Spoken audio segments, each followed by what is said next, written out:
Hello, my dear students, and welcome again to this amazing family and amazing channel of NEETEX. बच्चों, आज हम evolution का second session cover करने वाले हैं। हमने ऑलरेडी ये चैप्टर स्टार्ट कर लिया है, which is evolution from the 12th standard book. ठीक है, तो बच्चों आज ये गरज के सीरीज में हम लोग एवोल्यूशन का सेकंड सेशन करने वाले हैं बच्चों। ठीक है, आज वैसे भी दिल्ली में बहुत बारिश हो रही है, तो मैं भी ये स्टूडियो तक काफ़ी भीगते भीगते पहुंचा हूं। तो इतनी बढ़िया बारिश हो रही है तो ज्ञान की भी बारिश होनी चाहिए बच्चों। ठीक है, तो हम लोग ने बहुत ही इंटरेस्टिंग कंसेप्ट्स देखे थे बच्चों एवोल्यूशन से रिलेटेड इन दी लास्ट सेशन। आज हम उसी इंटरेस्टिंग पार्ट को थोड़ा सा आगे बढ़ाने वाले, इस इंटरेस्टिंग स्टोरी को आगे बढ़ाने वाले हैं, which is called as evolution. ठीक है, और बच्चों हम लोग ने लास्ट क्लास में ये देखा था कि अर्थ, यूनिवर्स, ये सब का फॉर्मेशन और अर्थ में पहली बार लाइफ कैसे आया था, इसके बारे में हमने थियोरीज डिस्कस किए थे। One of the most accepted theory जो था बच्चों फॉर द एवोल्यूशन और the appearance of life forms, that was the theory given by Oparin and Haldane, that is the chemosynthetic theory. ठीक है, कि काफी सारे केमिकल्स से ही लिविंग ऑर्गेनिजम्स ने जन्म लिया था। और बच्चों यहां तक हम लोग ने इसको प्रूव भी किया था by studying an experiment which was called as the Urey Miller's experiment, जो हमने देखा था। तो आज हम लोग थोड़ा बच्चों कहानी आगे बढ़ाने वाले हैं, तो let us take a look कि आज हम लोग क्या क्या कवर करने वाले हैं बच्चों। तो आज हम लोग देखेंगे एवोल्यूशन ऑफ लाइफ फॉर्म्स। ठीक है, कि अर्थ पे बच्चों काफी सारे लिविंग ऑर्गेनिजम्स आ तो गए, लेकिन लिविंग ऑर्गेनिजम्स आने के बाद इतना डाइवर्सिटी कैसे आया, ये हम लोग देखने वाले हैं, which is the biological evolution.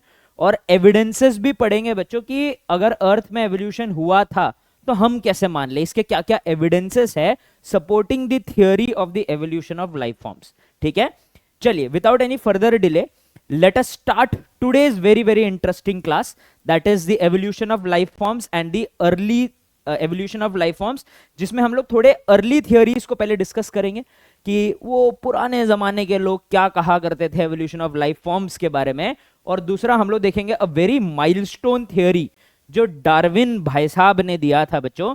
तो डार्विन का थियोरी और उनका कंट्रीब्यूशन टुवर्ड्स एवोल्यूशन के बारे में भी हम लोग ब्रीफली डिस्कस करने वाले। ठीक है, चलिए let us talk about the early theories. जो सबसे अर्ली थियोरी एवोल्यूशन के बारे में था बच्चों, वो हमें बहुत सारे कन्वेंशनल रिलीजियस लिटरेचर में मिला था।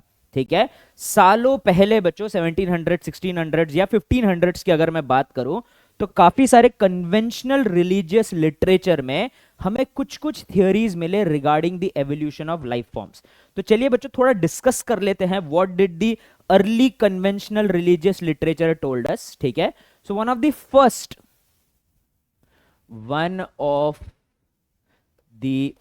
First theories of evolution of life forms, ठीक है, evolution of life forms, evolution of life forms was seen in conventional religious literature। ठीक है, काफी सारे जो कन्वेंशनल रिलीजियस लिटरेचर थे, ठीक है, कन्वेंशनल रिलीजियस लिटरेचर थे, उसमें हमें सबसे पहली बार देखने को मिला। अब जो बच्चों ये जो कन्वेंशनल रिलीजियस लिटरेचर्स थे, इन्होंने 3 मेजर पॉइंट्स को हाईलाइट किया है। ठीक है, so this theory had 3 major connotations. क्या थे बच्चों? 3 मेजर कॉनोटेशंस।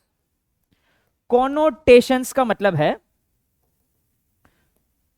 कॉनोटेशंस। ठीक है, कॉनोटेशंस का मतलब है बच्चों ऐसा समझ लो पॉइंट्स। इस थियोरी में 3 मेजर पॉइंट्स थे बच्चों, 3 मेजर कॉनोटेशंस थे। तो let us take a look what were the connotations of this theory. सबसे पहला था बच्चों कि all life forms we see today were formed as such। अर्थात आज हम जितने भी लिविंग ऑर्गेनिजम्स या लाइफ फॉर्म्स को देखते हैं, वो जब अर्थ पहली बार बना था और आज जो हम लोग लाइफ फॉर्म्स देख रहे हैं उनमें कोई अंतर नहीं है बच्चों। अर्थात अगर ह्यूमंस है, जिराफ है, इनमें कोई मॉडिफिकेशंस कुछ नहीं हुए थे, जैसे ये शुरू से थे आज भी ये ऐसे ही है। Living organism has not undergone any changes. आज आपको जितने भी स्पीशीज दिख रहे हैं वो पहले जैसे थे, अभी भी वैसे ही है। ठीक है। सेकेंड इंपॉर्टेंट कॉनोटेशन ये था बच्चों कि the diversity in life forms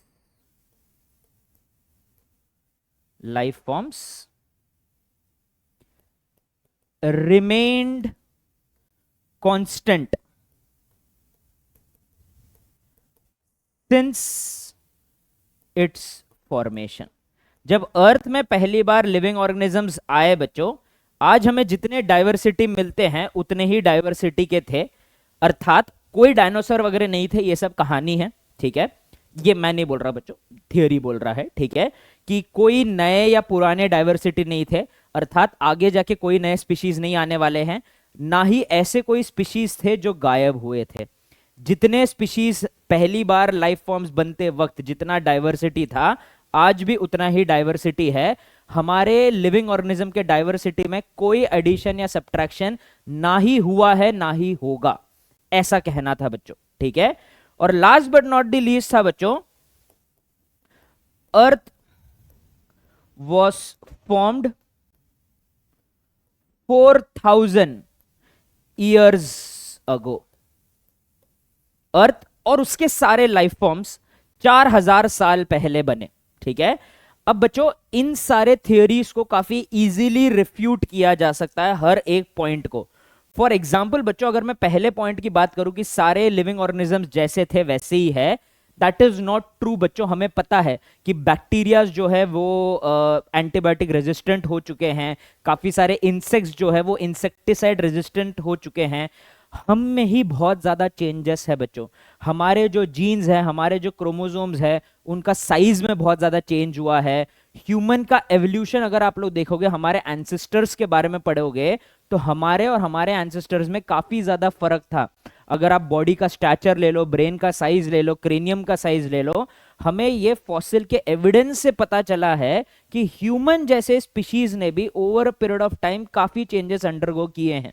ठीक है, इस रीजन के कारण ये कहना कि पहले जैसे लाइफ फॉर्म थे आज भी वो वैसे ही है, is not true.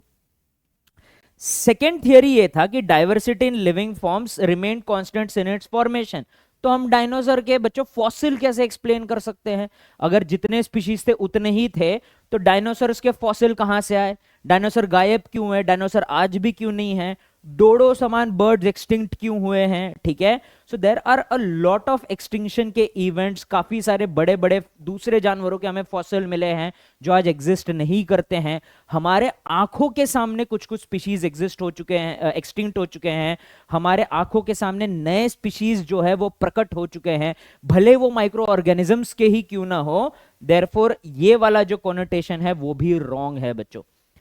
Third and last of course wrong है। इसके बारे में तो बच्चों हमारे पास इतने सारे प्रूफ्स है, इतने सारे बच्चों जो जियोलॉजिकल स्टडीज है, स्टडी अबाउट अर्थ्स क्रस्ट है, studies about the stones found in the earth's crust है। बच्चों इंसान भी 4000 साल से ज्यादा पुराना है, तो अर्थ कैसे सिर्फ 4000 साल का हो सकता है? ठीक है, earth is not mere thousands of years old, it is billions of years old बच्चों, it is millions of years old. ठीक है, तो ये भी जो कॉनोटेशन था इसका रॉन्ग था। तो याद रखना बच्चों, take this with a pinch of salt, अर्थात कि ये जो थियरी था ये बहुत पहले दिया गया था, तो ऑफ कोर्स इसके लूप होल्स थे। तो धीरे धीरे हमने रियलाइज किया कि ये जो कॉनोटेशंस है ये रॉन्ग है। ठीक है, so further studies and research conducted by various scientists quickly refuted the connotations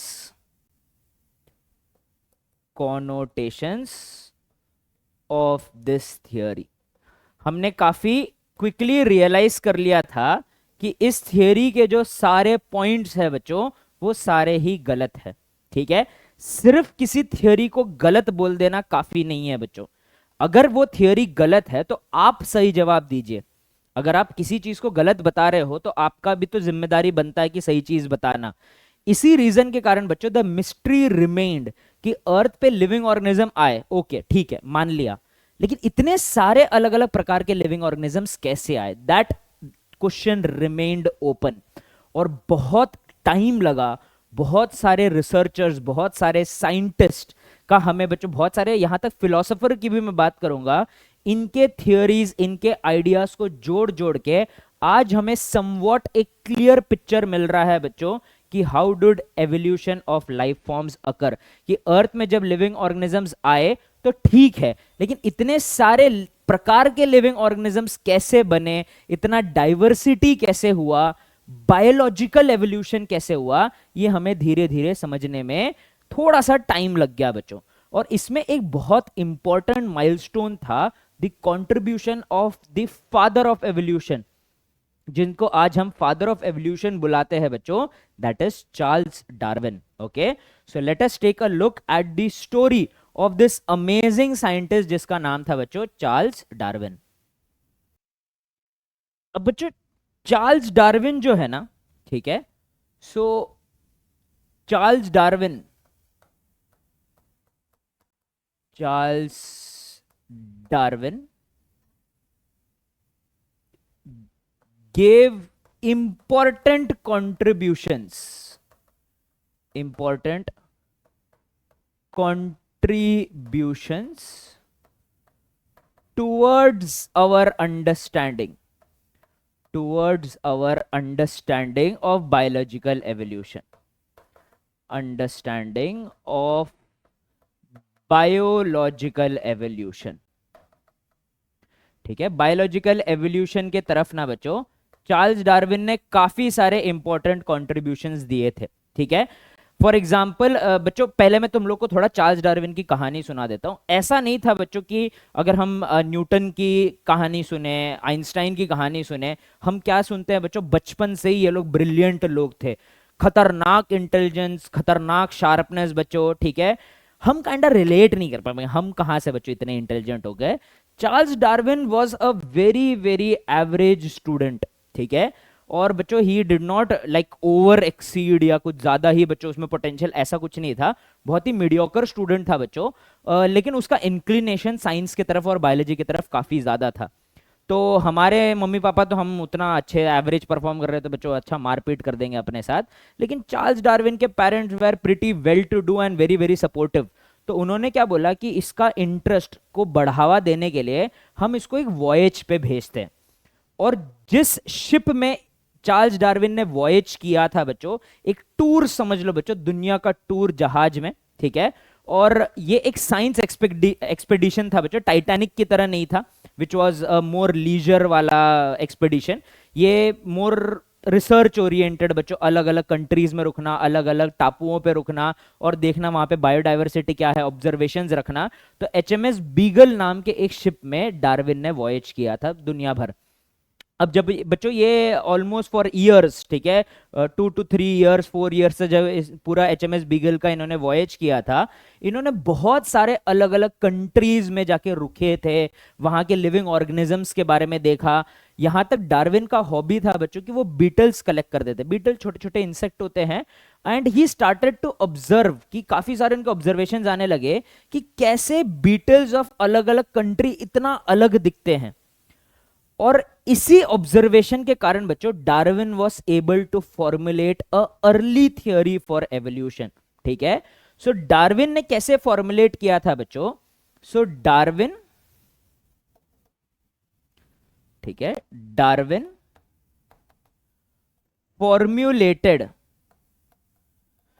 formulated his theory of evolution, theory of evolution based on his observations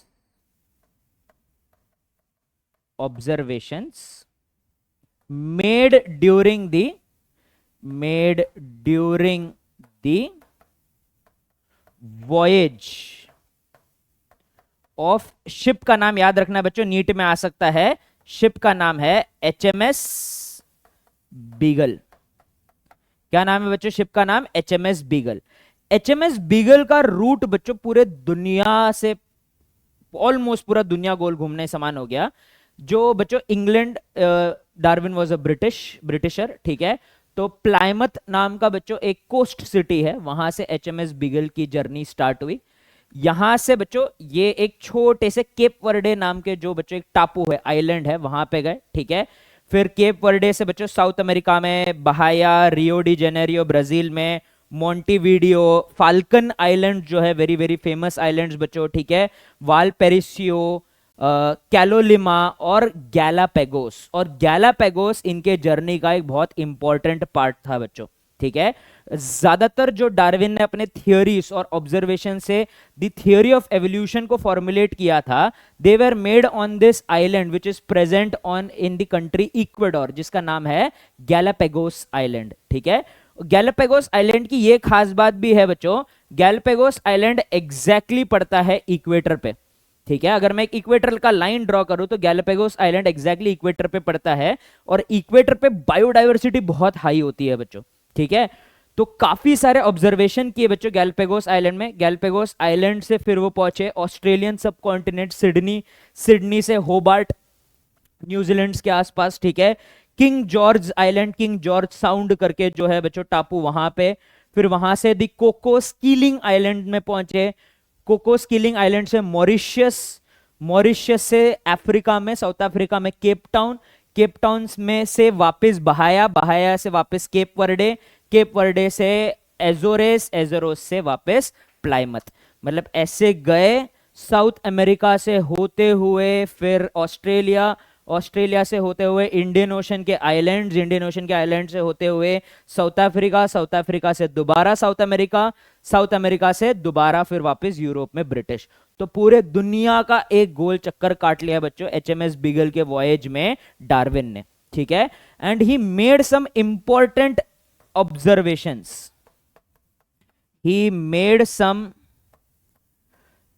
important observations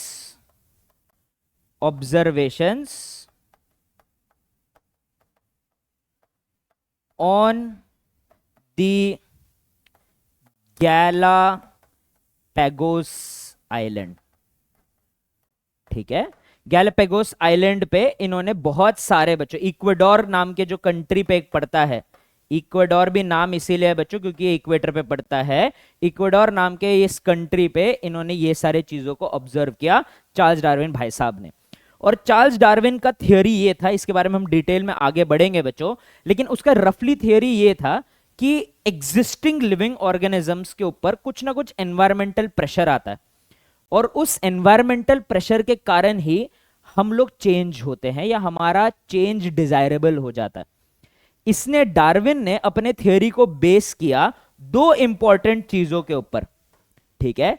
सबसे पहला इंपॉर्टेंट चीज था बच्चों survival of the fittest, survival of the fittest. बच्चों याद रखना, fitness का मतलब ये नहीं है ताकतवर होना, जिम मारना, ठीक है। नेचर के हिसाब से फिटनेस होता है बच्चों कि ऐसा कौन सा ऑर्गेनिज्म है जो सबसे तेजी से रिप्रोड्यूस कर सकता है और ज्यादा प्रोजिनी छोड़ सकता है। जो ज्यादा प्रोजिनी छोड़ेगा उसका स्पीशीज आगे बढ़ेगा, जो अपना प्रोजिनी इस दुनिया में नहीं छोड़ पाएगा उसका स्पीशीज रुक जाएगा, ठीक है, उसका स्पीशीज आगे नहीं बढ़ पाएगा।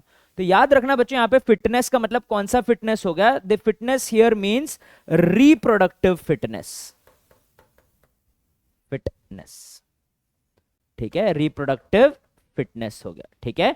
सो survival of the fittest means reproductive fitness. और last but not the least बच्चों, very important, he emphasized on natural selection, ठीक है। सर्वाइवल ऑफ द फिटेस्ट और नेचुरल सिलेक्शन का मतलब ही ये था बच्चों कि जो सबसे ज्यादा फिटनेस शो करेगा नेचर में वो बहुत इजीली सर्वाइव करेगा, तो काइंडा नेचर ने उसे चुना है। अब डार्विन ने जब अपना ये थियोरी दिया बच्चों, इट बिकेम वेरी पॉपुलर। जब वो वापस प्लाइमथ आया ना बच्चों, तो उसने एक बुक लिखा on the theory of evolution. लंबा टाइटल था, मैंने उसको समराइज करके बताया बच्चों, on the theory of evolution, on the theory of evolution of life forms. तो उसने किताब लिखी। अब इस किताब का सबसे बड़ा सक्सेस ये था बच्चों कि ये किताब सिंपल सरल भाषा में था, कॉम्प्लिकेटेड भाषा में नहीं था। मैं अगर ये किताब उठ के पढ़ूं और मैं देखूं कि यहाँ पे एग्जाम्पल्स दिए गए कि सर्वाइवल ऑफ द फिटेस्ट, की जो सबसे ज्यादा एनवायरमेंट के हिसाब से खुद को चेंज करेगा वो सबसे ज्यादा सर्वाइव करेगा। इजी है ना बच्चों समझना। हम अपनी जिंदगी से रिलेट कर सकते हैं ना कि हम ज्यादा मेहनत किए तो हमें भी उतना सक्सेस मिल सकता है। हम इस दुनिया में, इस कॉम्पिटिटिव दुनिया में इजीली सर्वाइव कर सकते हैं। तो मेरे डे टू डे जिंदगी के साथ डार्विन ने जैसे लिखा था, लोगों को समझना बहुत आसान था। और इसीलिए डार्विन का theory was very easily and well understood by everyone. One more very important thing about Darwin, Darwin ने डायरेक्टली किसी और के थियोरी पे हमला नहीं किया। ना दी थियोरी, जो बच्चों इससे पहले अपन ने रिलीजियस थियोरी जो पढ़ा था उसको थियोरी ऑफ सुपीरियर क्रिएशन बोलते हैं, उसने कोई भी अपने किताब में ये कभी नहीं बोला कि ये लोग गलत है मैं सही हूं। उसने बस अपना थियोरी दिया, छोड़ दिया। लोगों को जब पसंद आया तो ये बहुत ज्यादा पॉपुलर होने लगा। और इंटरेस्टिंगली बच्चों, ठीक है, ये जो भाई साहब है इनका नाम है अल्फ्रेड वॉलेस। डार्विन की तरह ही बच्चों अल्फ्रेड वॉलेस का जितना भी वर्क था, उसने भी जो सिमिलर काम किए थे, दैट सपोर्टेड डार्विन्स थियोरी। ठीक है, so another scientist, another evolutionary biologist, evolutionary biologist, जिसका नाम था बच्चों अल्फ्रेड वॉलेस। क्या नाम था बच्चों? अल्फ्रेड वॉलेस था। ठीक है, अब बच्चों Alfred Wallace not as wealthy या as well to do as Darwin. तो बेचारे को बच्चों जो है वो कॉलेज के स्कॉलरशिप से, अब देखो बच्चों एचएमएस बिगल में तो जाने को नहीं मिलेगा। एचएमएस बिगल एक बहुत ही एक्सपेंसिव वॉयज है बच्चों, जो ये अफोर्ड नहीं कर सकता था। तो कॉलेज के स्कॉलरशिप पे जो ब्रिटिशर्स के जो बच्चों कॉलोनी वाले शिप थे, अपन भी एक कॉलोनी हुआ करते थे, तो ब्रिटिश से बहुत सारे शिप विप आते थे बच्चों अपने टापुओं तक, अपने कोस्टल सिटीज तक। ठीक है, तो ऐसे अलग अलग कॉलोनी में जाने वाले जो शिप्स थे, उनमें से एक शिप का सहारा लेके ये पहुंचा मलाय आर्चीपेलेगो। आर्चीपेलेगो का मतलब बताता हूं, जब भी कोई कलेक्शन ऑफ आइलैंड होते हैं जो बहुत पास पास होते हैं, उसके लिए जो हम टर्म इस्तेमाल करते हैं उसका नाम है आर्चीपेलेगो। मलाय आर्चीपेलेगो का मतलब है मॉडर्न डे मलेशिया। और मलेशिया को भी आप अगर मैप में आइडेंटिफाई करेंगे तो ये इक्वेटर के आसपास आता है। तो ये एक बहुत ही घना जंगल था बच्चों। आज जैसा मलेशिया दिखता है वैसा वो शुरू से नहीं था। इट वॉज वेरी डेंस और बहुत खतरनाक वाटर्स थे बच्चों। पानी के साथ साथ ये बहुत ही डेंस फॉरेस्ट थे यहाँ पे, और बहुत खतरनाक जानवर रहते थे। लोग जाने से डरते थे बच्चों, लेकिन इसके पास ऑप्शन नहीं था, बेचारे को वहीं पे काम करना पड़ा। So Alfred Wallace, another evolutionary biologist Alfred Wallace, observed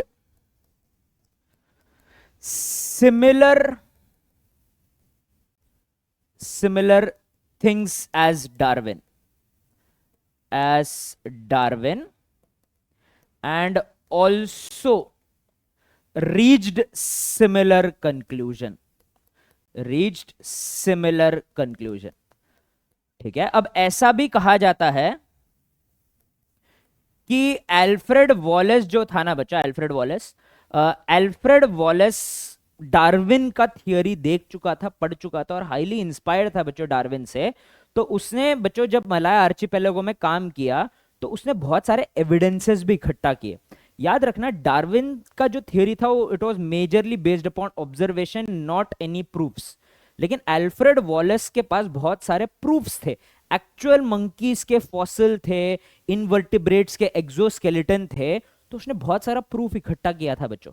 थोड़ा सा एनसीईआरटी के बाहर आपको एक इंटरेस्टिंग कहानी बताता हूं कि अल्फ्रेड वॉलेस जब बच्चों मलाय आर्चिपेलागो में रिसर्च करने निकले थे डार्विन से इंस्पायर होके, तो वहां पे उन्होंने बहुत सारे मंकी के फॉसिल्स और इनवर्टिब्रेट्स के एक्सोस्केलेटन वगैरह कलेक्ट किए थे, और काफी सारा एविडेंस इकट्ठा करके वो दोबारा ब्रिटिश आइलैंड्स में आना स्टार्ट किए, इस उम्मीद में कि मैं इस एविडेंसेस के साथ साथ जब डार्विन के साथ ये सारी चीजें डिस्कस करूंगा तो we together can formulate a very very strong theory for evolution. लेकिन बेचारे के साथ एक हादसा हो गया कि जिस जहाज में वो अपने सारे फॉसिल्स को लेके वापस आ रहा था वो डूब गया। ठीक है, लेकिन भाई साहब ने हार नहीं माना, वो बच गया था बच्चों, शिप डूब गया और उसके फॉसिल्स खराब हो गए, गायब हो गए, लेकिन वो बच गया था बच्चों। He went back to the Malay archipelago, collected these fossils again for a few years, 2-3-4 years, और दोबारा बच्चे इस बार उसने अपने गलतियों से सीखा, थोड़े थोड़े फॉसिल बीच बीच में घर भेजते गए, एक साथ नहीं लेके गया, and he also gave a very strong proof for the Darwinian theories of evolution. ठीक है, सो एल्फ्रेड वॉलेस के जो बच्चों, एल्फ्रेड वॉलेस ने, Wallace also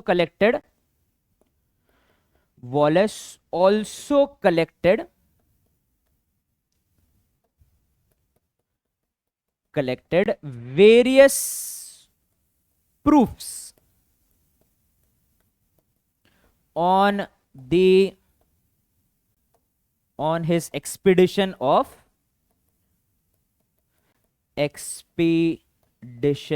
of Malay archipelago.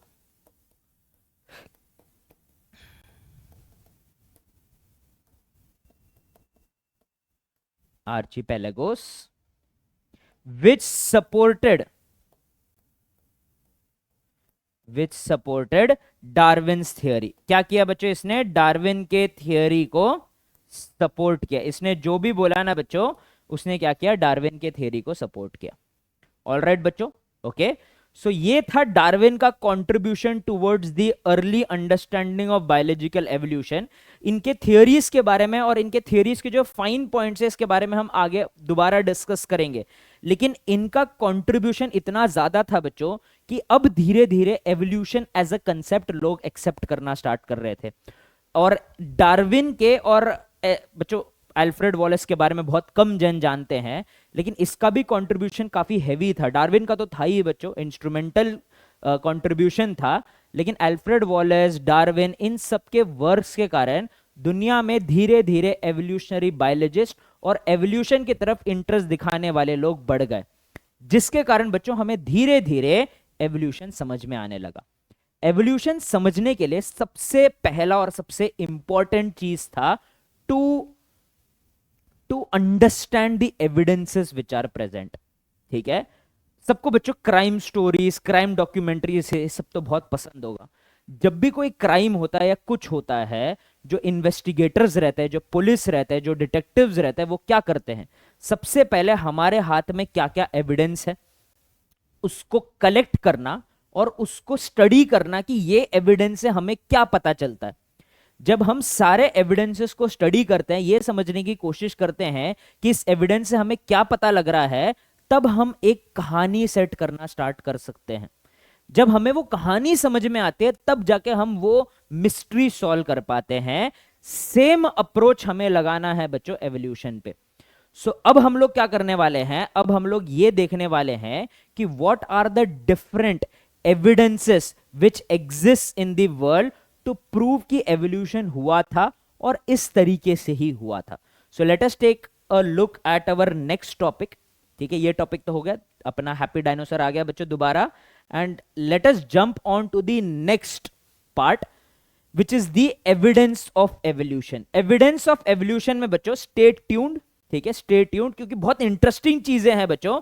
हम लोग पेलियंटोलॉजिकल एविडेंस देखने वाले हैं, which is nothing about studying about fossils, और दूसरा हम लोग देखेंगे कंपैरेटिव एनाटॉमी एंड मॉर्फोलॉजी के बारे में, और एक बोनस कंटेंट भी है बच्चों। फिलहाल तो ये नए एनसीईआरटी में डिलीटेड है, but I am sure it will be included back again, जिसका नाम है एम्ब्रियोलॉजिकल एविडेंस। एम्ब्रियोलॉजिकल एविडेंस के बारे में भी हम देखेंगे। Alright, so paleontological evidence, comparative anatomy and morphology, and embryological evidence are the three major evidences for evolution. ठीक है, चलिए ये एवोल्यूशन के थोड़े से और हम लोग बच्चों एविडेंसेस देख लेते हैं। अब पहले तो ये समझ लेते हैं बच्चों कि पेलियंटोलॉजिकल एविडेंस का मतलब क्या होता है।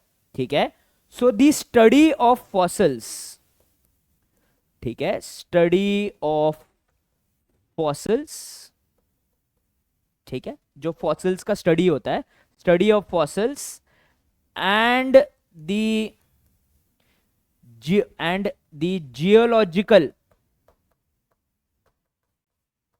Geological observations made around fossils made around fossils is called as paleontology. ठीक है, पेलियंटोलॉजी. ठीक है, क्या बुलाएंगे बच्चों हम लोग इसको? पेलियंटोलॉजी बुलाएंगे. पेलियंटोलॉजी का मतलब होता है फॉसिल्स का स्टडी. फॉसिल्स बच्चों क्या होते क्या है, फॉसिल्स को भी डिफाइन कर लेते हैं बच्चों. Fossils are the remains of animals, of prehistoric animals, बहुत पुराने animals, historic animals, preserved under the layers of earth. ठीक है, अर्थ के जो इतने सारे लेयर्स है ना बच्चों, उसमें जो हमें अलग अलग जानवर जो पहले एग्जिस्ट करते थे उनके जो रिमेन बच्चों जो फंस चुके हैं वहां पे और प्रिजर्व्ड है बिल्कुल, उनको खोद के निकालना पड़ता है और उनको स्टडी करना पड़ता है under the branch of palaeontology. अब देखो बच्चों, बहुत ही इंटरेस्टिंग साइंस है ये. हमें बच्चों मौका भी मिलता है यूजिंग सम टेक्निक्स. ठीक है, using techniques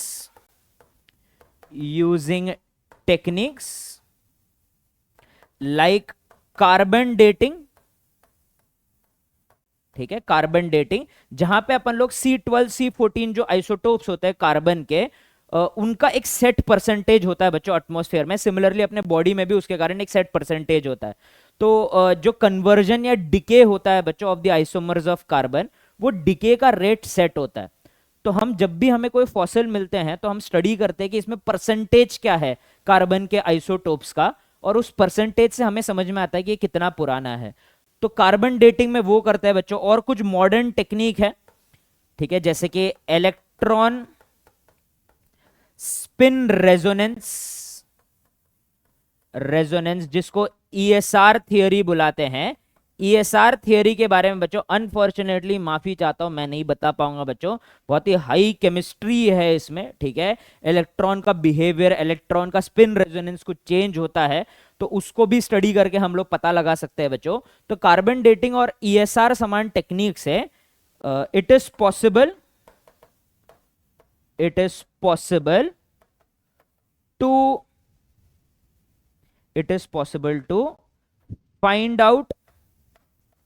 find out the age of fossils, age of discovered fossil. जब हमें फॉसिल मिलता है बच्चों तो इन सारे टेक्निक्स को लगा के हम लोग उसका एज भी पता लगा सकते हैं. अब ये इंपॉर्टेंट क्यों है बच्चों? क्योंकि जब हमें एज ऑफ फॉसिल पता लगेगा तो हमें ये पता लगेगा कि ये कितने पुराने हैं. तो जब हमें पता लगेगा कि ये कितने पुराने हैं, हमें आइडिया आएगा कि एक समय पे कौन से टाइप के ऑर्गेनिजम्स रहा करते थे. ठीक है, सो फॉसिल्स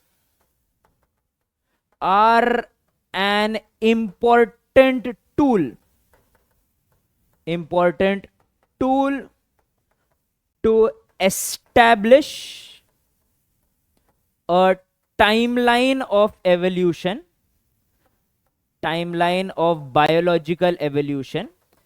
अर्थात कि दुनिया के इस अर्थ के हिस्ट्री में किस समय पे कौन से जानवर आए थे, किस समय पे कौन गायब हुआ था, मेरा तुम्हारा रिश्ता क्या है, हमारा और एक चींटी का रिश्ता क्या है, ये सब पता लगाने के लिए फॉसिल को स्टडी करना बहुत इंपॉर्टेंट है.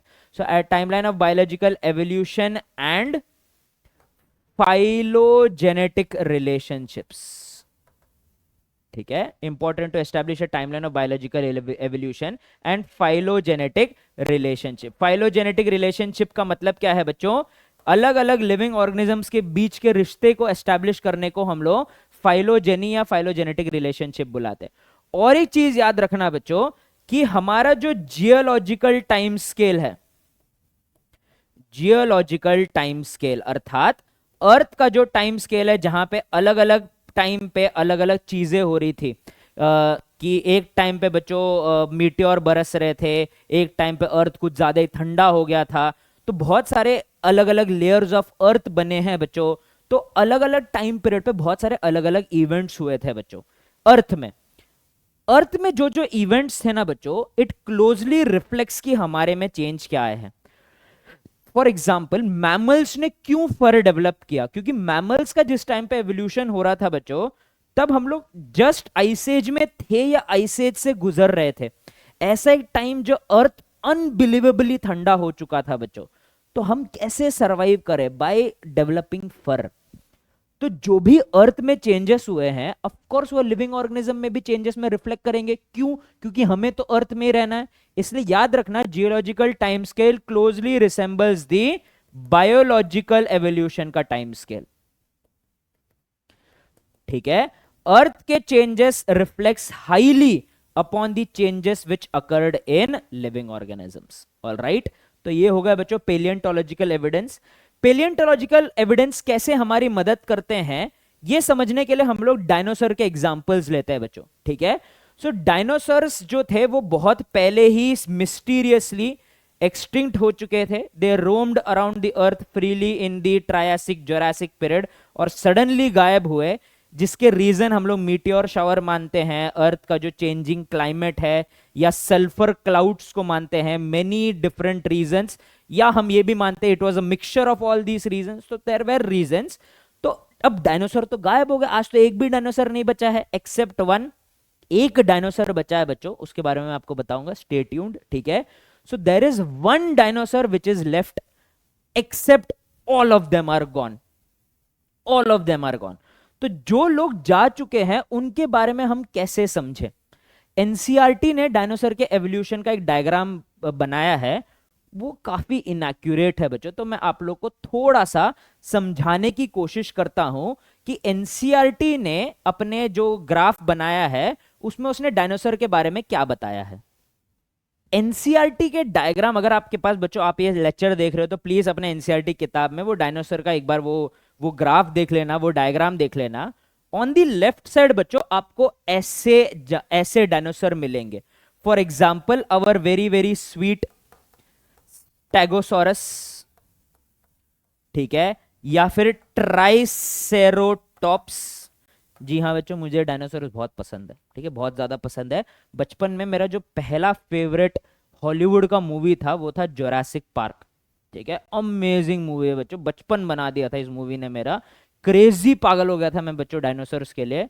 अगर आपने जोरासिक पार्क नहीं देखा ना बच्चों, जरूर देखना, मस्त मूवी, बढ़िया साइंस फिक्शन है बच्चों, जरूर देखना। ठीक है, तो स्टेगोसॉरस और ट्राइसेरोटॉप्स, अगर आप डायनासोर के बारे में कम जानते हैं तो देख के डरिएगा मत बच्चों। देखो, आपको मार जरूर सकते हैं अगर ये आज होते तो, ठीक है, क्योंकि काफी लार्ज डायनासोर्स है। लेकिन बच्चों दोनों ही हर्बीवोर्स है। ठीक है, हर्बीवोर्स है। ठीक है, तो ये जो लेफ्ट साइड में है बच्चों, ये उस ग्राफ के, आपके एनसीईआरटी के भी ग्राफ में, इनको हम लोग बुलाते थे बच्चों ऑर्निथेशियंस। क्या बुलाते थे बच्चों? ऑर्निथेशियंस, जिसका एग्जैक्ट मतलब था बच्चों बर्ड हिप्ड। नाम से बच्चों थोड़ा सा कंफ्यूजिंग है, इनका हिप बहुत पतला था जिसको बर्ड हिप बुलाते थे। इनका बर्ड से कोई लेना देना, दूर दूर तक कोई लेना देना नहीं है बच्चों। ठीक है, तो बर्ड हिप जानवरों में आते थे बच्चों herbivore such as stegosaurus, triceratops. These were all the bird hipped dinosaurs, जिनका हिप बहुत ही नैरो था। On the other hand we had the other types of dinosaurs, जिनका नाम था सॉरेशियंस। सॉरेशियंस, ठीक है, सॉरेशियंस का मतलब था बच्चों लिजर्ड हिप्ड, वाइड हिप्स थे बच्चों। ठीक है, अब बच्चों इनमें भी बहुत सारे वैरायटीज थे।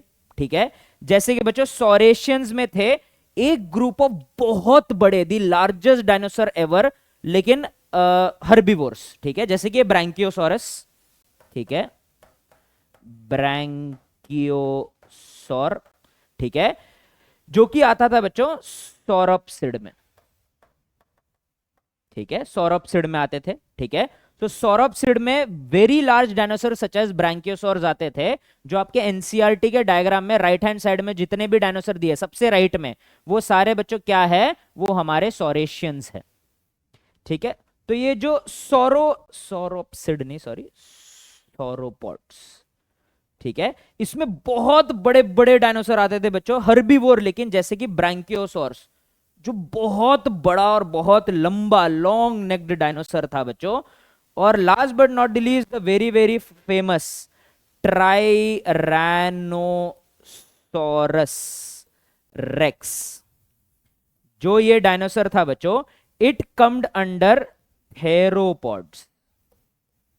किसमें आते थे बच्चों? ये थेरोपॉड्स में आते थे, लार्ज खूंखार कार्निवोर। ठीक है, अब एक इंटरेस्टिंग फैक्ट, ठीक है, एक बार फिर से, एनसीईआरटी में बच्चों एक डायनासोर का डायग्राम दिया हुआ है, डायनासोर का डायग्राम दिया हुआ है। लेट मी रिपीट, सॉरी, 2 बार बोल चुका ऑलरेडी। एनसीईआरटी में एक डायनासोर का डायग्राम दिया हुआ, वो समझना सबको बहुत ज्यादा डिफिकल्ट लगता है, तो मैं आपको इसके लिए सिंप्लीफाई कर देता हूं। बीच में जितने डंडे सारे भूल जाओ, सबसे लेफ्ट सबसे राइट। सबसे लेफ्ट में बच्चों जो डायनासोर की प्रजाति है उनको ऑर्निथीशियंस बुलाते हैं, ऑर्निथेशियंस नहीं, सॉरी, थीशियंस, ठीक है, ऑर्निथीशियंस बुलाते हैं, जो बर्ड हिप, छोटे हिप वाले थे और हर्बीवोर थे, जैसे स्टेगोसॉरस और triceratops. On the right hand side आपके पास है सॉरिशियंस, ठीक है, जो लिजर्ड हिप या वाइड हिप वाले थे।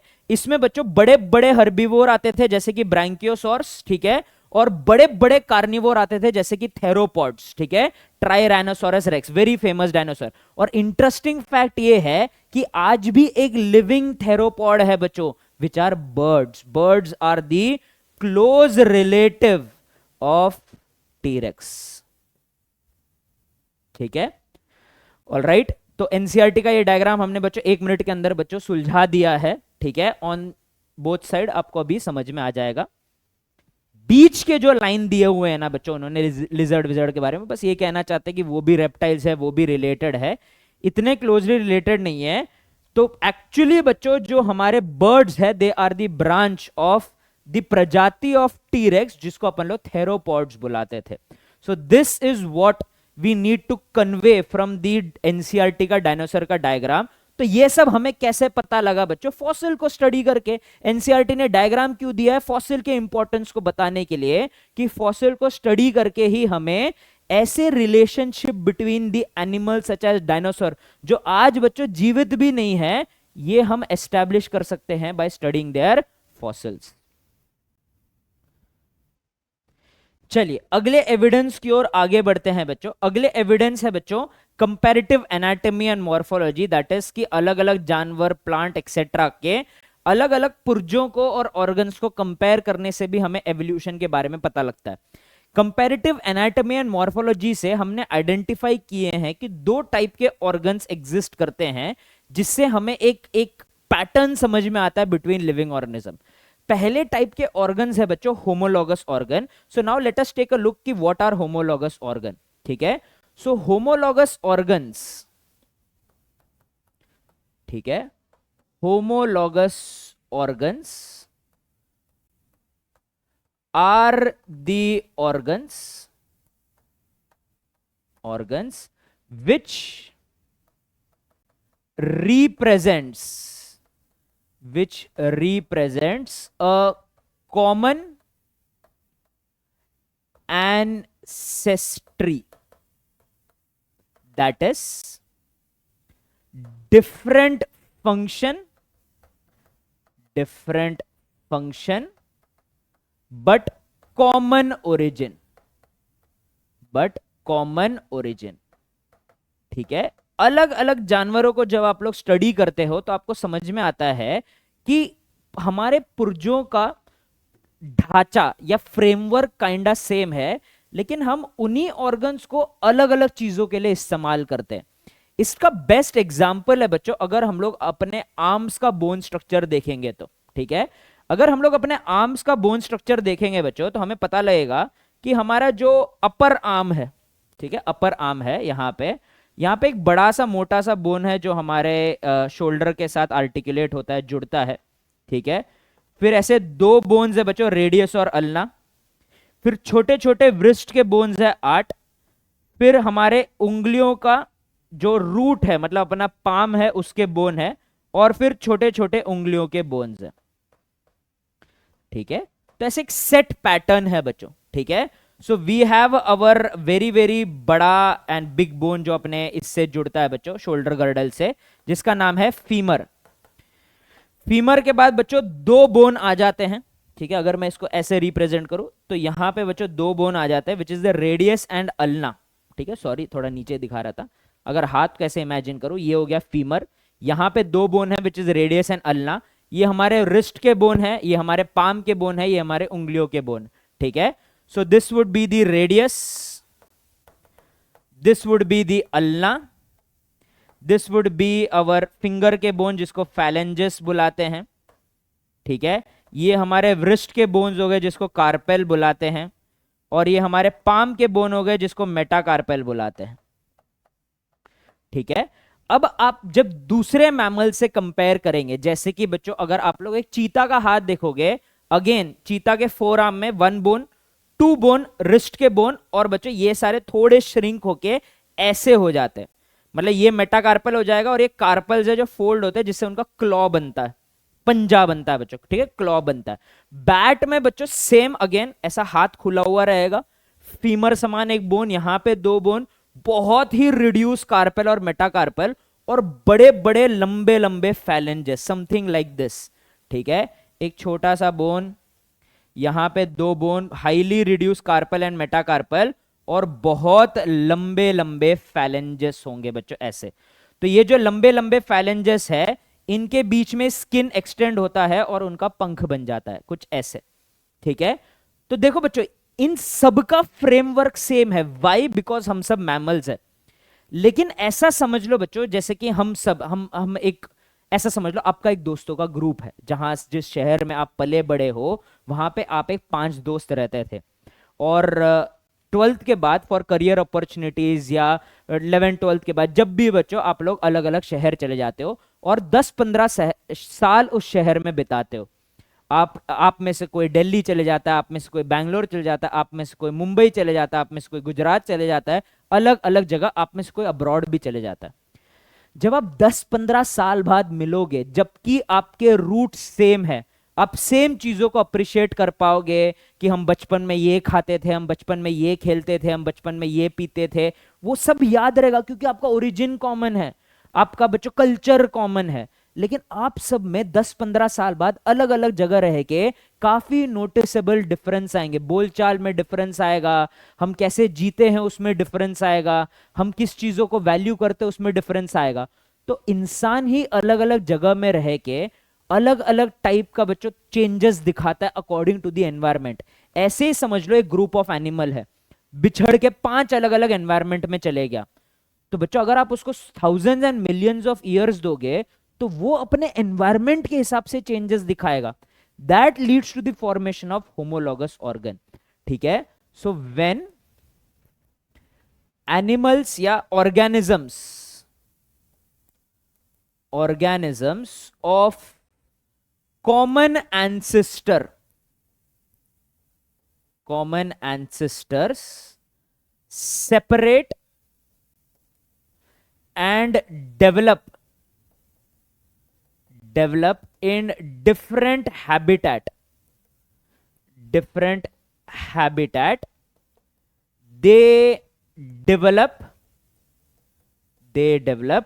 homologous organs, अर्थात हम सबका एंसेस्टर सेम होता है, हर मैमल का एंसेस्टर सेम है, लेकिन हमारे जो ऑर्गन्स है अब हम उसको डिफरेंट रीजन, डिफरेंट यूजेस के लिए इस्तेमाल कर रहे हैं, क्योंकि हम सब अलग अलग एनवायरनमेंट में पले बड़े। अब बच्चों में पानी के पास अगर मैं इवॉल्व करता हूं तो शायद मैं तैरना सीख लूंगा, मैं फ्लिपर्स बना लूंगा, जो ये हाथ है यही मेरे फ्लिपर्स हो जाएंगे। अगर एनवायरनमेंट में मैं देख रहा हूं दूर दूर पेड़ है, एक पेड़ से दूसरे पेड़ जाना पड़ रहा है, मैं धीरे धीरे खुद के ग्लाइड कर रहा हूं, उसके कारण मेरे पंख बन गए। अलग अलग हैबिटेट के कारण यही ऑर्गन मॉडिफाई होके उस हैबिटेट के लिए बच्चों स्पेशलाइज कर जाएंगे। तो जब एक जगह जानवर रहता है और अलग अलग जगह फैल जाता है और उस एनवायरनमेंट के लिए स्पेशलाइज हो जाता है कि अब हम एक एंसेस्टर से आने के बाद भी हम में इतने डिफरेंसेस आ जाते हैं, that is called as divergent evolution. So याद रखना बच्चों, होमोलॉगस ऑर्गन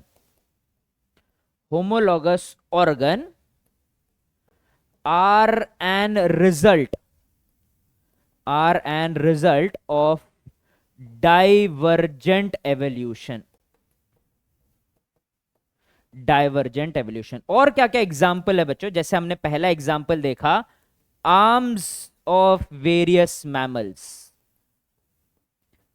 ठीक है, अलग अलग मैमल्स के आर्म्स आप देख लो बच्चों, कितने अलग होते, कितने अलग यूज के लिए होते।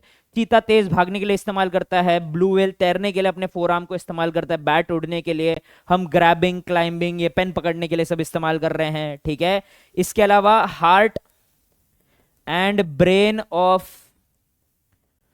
वर्टिब्रेट्स।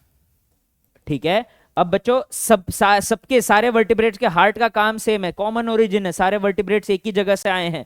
लेकिन किसी किसके पास 2 चेंबर है, किसके पास 3 चेंबर है, किसके पास 4 चेंबर है, सर्कुलेशन के टाइप अलग है, काम एक ही है कि वो क्या करते हैं बच्चों, ब्लड पंप करते हैं। ठीक है, लेकिन कितने डिफरेंसेस है बच्चों, कितने ज्यादा डिफरेंसेस है। ठीक है, इसके अलावा बच्चों आपको एक बोटानिकल एग्जाम्पल भी देता हूं, शायद दीपाली मैम खुश हो जाए। ठीक है, और बोटानिकल एग्जाम्पल ये रहेगा बच्चों कि टेंड्रिल्स and thorns of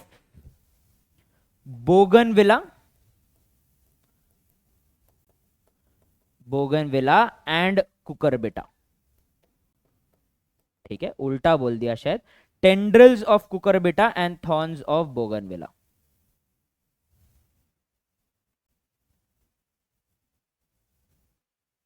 ठीक है, tendrils of cucurbita, cucumber family, and thorns of bougainvillea,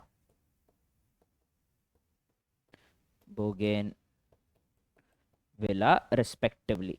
ठीक है, दोनों ही बच्चों मॉडिफिकेशन सेम है, they are the modification of stem, yes, लेकिन बच्चों दोनों अलग अलग यूज के लिए, modification of stem for support, modification of stem for protection.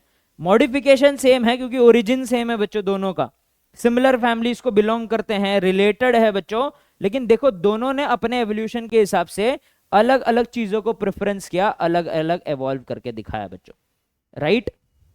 All right, so that is all about homologous organs बच्चों।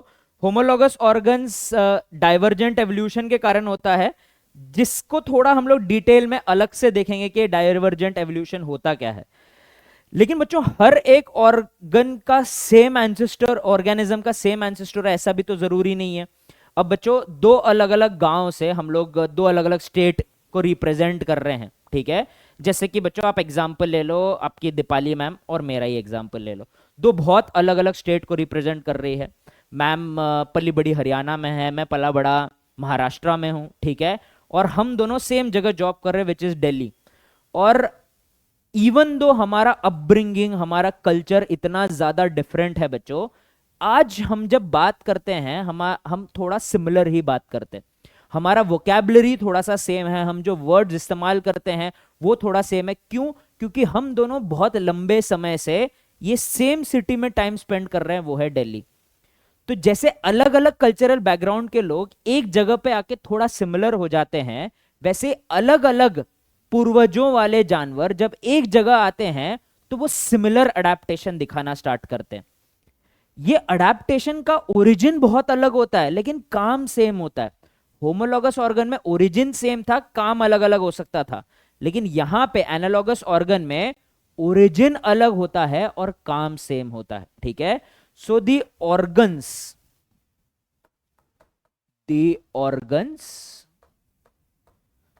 which have different origin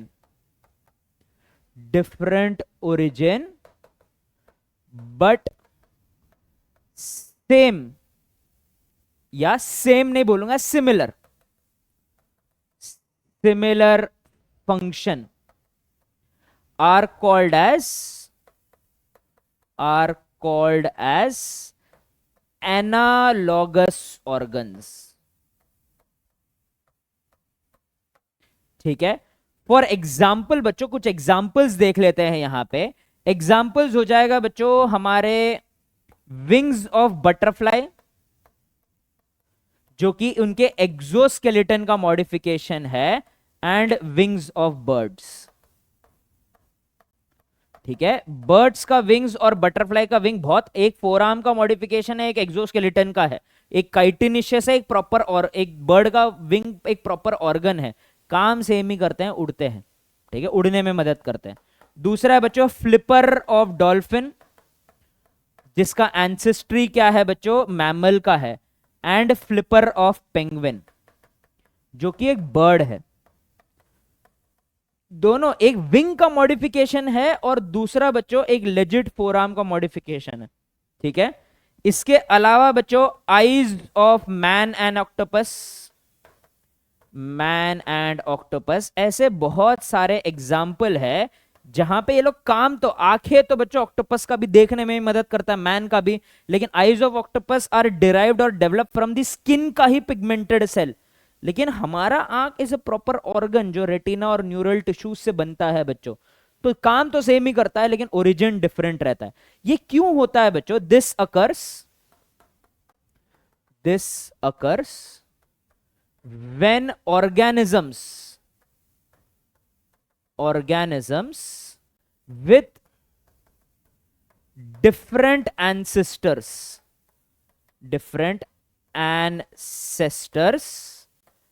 end up in similar habitats। जब organisms जिनका एंसेस्ट्री बहुत अलग होता है, जब वो एक ही हैबिटेट में आके टपकते हैं बच्चों, उनके कारण वो एनालॉगस ऑर्गन्स बना लेते हैं।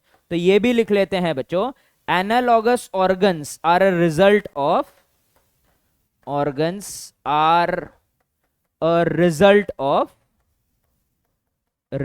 Of convergent evolution. कौन सा एवोल्यूशन बच्चों? कन्वर्जेंट एवोल्यूशन के कारण हमें क्या मिलते हैं? हमें एनालॉगस ऑर्गन्स मिलते हैं, ठीक है बच्चों। All right, perfect. तो ये हो गए होमोलॉगस एनालॉगस ऑर्गन्स, ठीक है, डन। कन्वर्जेंट और जो डाइवर्जेंट एवोल्यूशन है बच्चों, उनके बारे में हम डिटेल में थोड़ा सा देखेंगे, ठीक है। एक बोनस टॉपिक देख लेते हैं जो फिलहाल नए एनसीईआरटी से डिलीटेड है, बट आई फुल्ली एक्सपेक्ट कि ये इनिशिएट हो जाएगा। वो है एम्ब्रियोलॉजिकल एविडेंस, ठीक है। अब बच्चों एम्ब्रियोलॉजी या development of embryos of different organism को भी पढ़ के हमें एवोल्यूशन के बारे में काफी कुछ पता लग सकता है बच्चों, ठीक है। So by studying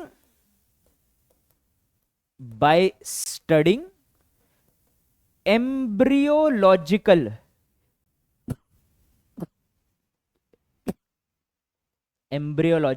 development of different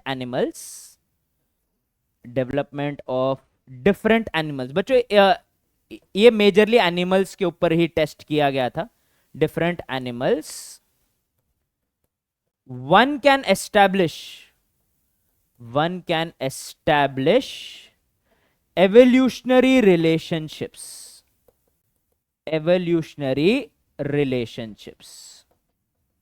ठीक है।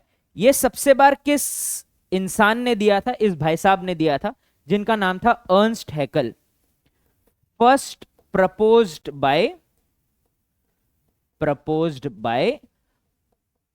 अर्नस्ट हैकल, ठीक है। अर्नस्ट हैकल ने सबसे पहली बार प्रपोज किया था। अब देखो बच्चों, अर्नस्ट हैकल ने बहुत सारे ऑब्जर्वेशंस किए, I will give him that, लेकिन ये कुछ ज्यादा ही खो गया था अपने थियरी में, ठीक है। तो इसने ना बच्चों बहुत सारे कुछ एम्ब्रियोस को स्टडी किए जितना ये कर पाया, लेकिन बच्चों हर ऑर्गेनिज्म, हर एनिमल का, जैसे ह्यूमन एम्ब्रियो को देखना नामुमकिन है बच्चों, क्योंकि हम लोग अपने बॉडी के अंदर डेवलप होते हैं, मदर के बॉडी के अंदर डेवलप होते हैं। एम्फीबियन या मछली के एम्ब्रियो को देखना आसान है क्योंकि एग्स ट्रांसपेरेंट होते हैं उनमें, तो आप देख सकते हो। रेप्टिलियन या बर्ड के एग्स नहीं देख सकते हो क्योंकि बच्चों उसके अराउंड एक शेल, आजकल देख सकते हो, तब नहीं देख सकते थे, ठीक है। तो इसको ज्यादा आइडिया नहीं था दूसरों के एम्ब्रियो के बारे में, इसको मेजरली आइडिया था क्योंकि इसने एम्फीबियन और फिशेस के एग्स के डेवलपमेंट को स्टडी किया था। तो उसके हिसाब से इसने डायग्राम बनाया, और एक डायग्राम से इसने जो कंक्लूजन निकाला वो थोड़ा सा बच्चों गलत था, काफी गलत था एक्चुअली, ठीक है।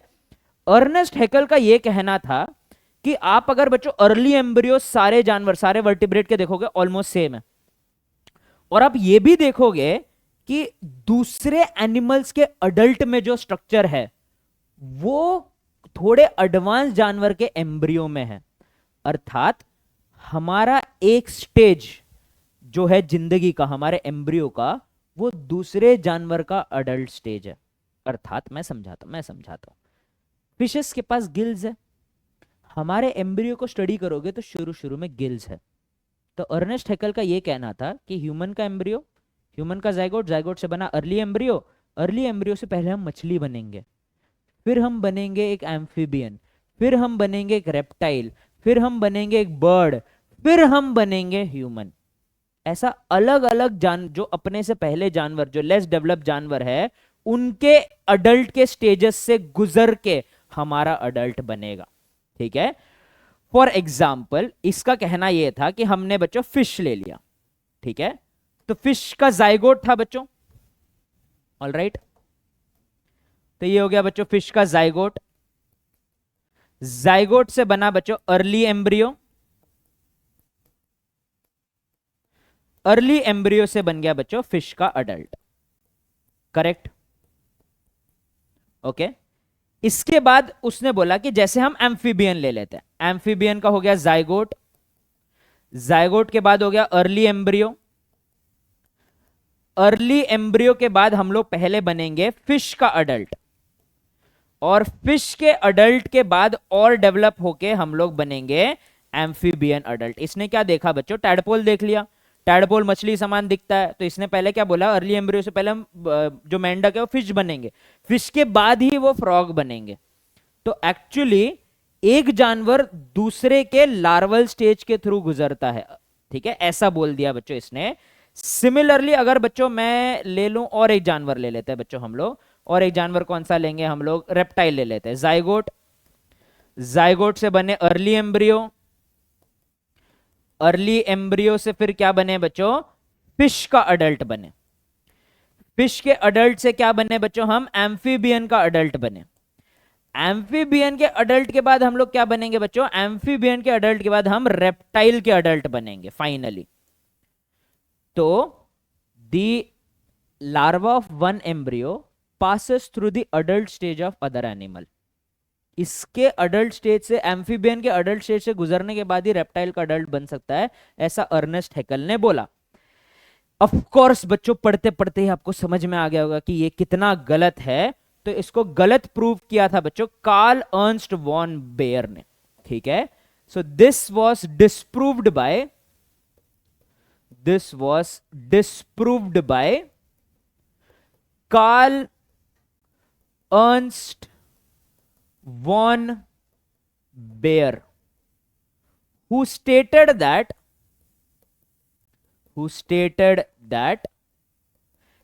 embryo of one animal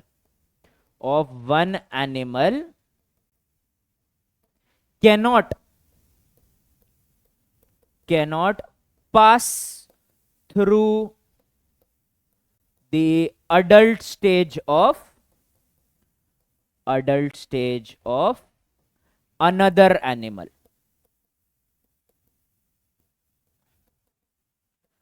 ठीक है, अर्थात मेंढक का एम्ब्रियो मछली बनने के बाद मेंढक का अडल्ट नहीं बनेगा, वो एम्ब्रियो के अलग अलग स्टेजेस है। उसने बोला कि जो अर्नेस्ट हैकेल ने जो सिमिलैरिटीज नोटिस किए हैं, वो सिमिलैरिटीज ऑफ कोर्स रहेंगे क्योंकि हम सब एक कॉमन एंसेस्टर शेयर करते हैं। दैट डजंट मीन कि हमारा एम्ब्रियो का स्टेज दूसरा ही जानवर है, अर्थात हम जिंदगी में पहले मछली बने, फिर एम्फीबियन बने, फिर रेप्टाइल बने, फिर बर्ड बने, फिर जाके ह्यूमन बने, ऐसा नहीं होता है बच्चों, ठीक है। हमारे एम्ब्रियो के डेवलपमेंट में हम दूसरे अलग अलग जानवर नहीं होते, हम ही होते हैं, वो हमारे अलग अलग स्टेज होते हैं। हम में जितने कॉम्प्लेक्स ऑर्गेनिज्म है वो धीरे धीरे अपीयर होना स्टार्ट करते हैं, बस इतना ही है, ठीक है। तो एम्ब्रियोलॉजिकल एविडेंस आज भी इज ए इंपॉर्टेंट एविडेंस, लेकिन अर्नेस्ट हैकेल ने जैसा बोला वैसा नहीं बच्चों, ठीक है। ये तो बिल्कुल ही गलत है, इसको डिस्प्रूव भी कर दिया, लेकिन आज भी हम एम्ब्रियोनिक डेवलपमेंट समझते हैं अलग अलग सिमिलैरिटीज और अलग अलग ऑर्गेनिजम्स के बीच में रिश्ता को समझने के लिए, ठीक है। Alright, so with that we are done with the evidences of evolution. पूरा नहीं बच्चों, थोड़ा सा इसका पार्ट बच गया है कि ह्यूमन ने एवोल्यूशन होते हुए देखा है हमारे ही एक्टिविटीज के कारण। तो इस चीज को हम लोग एंथ्रोपोजेनिक एवोल्यूशन बुलाते हैं, जिसके बारे में हम नेक्स्ट क्लास में देखेंगे।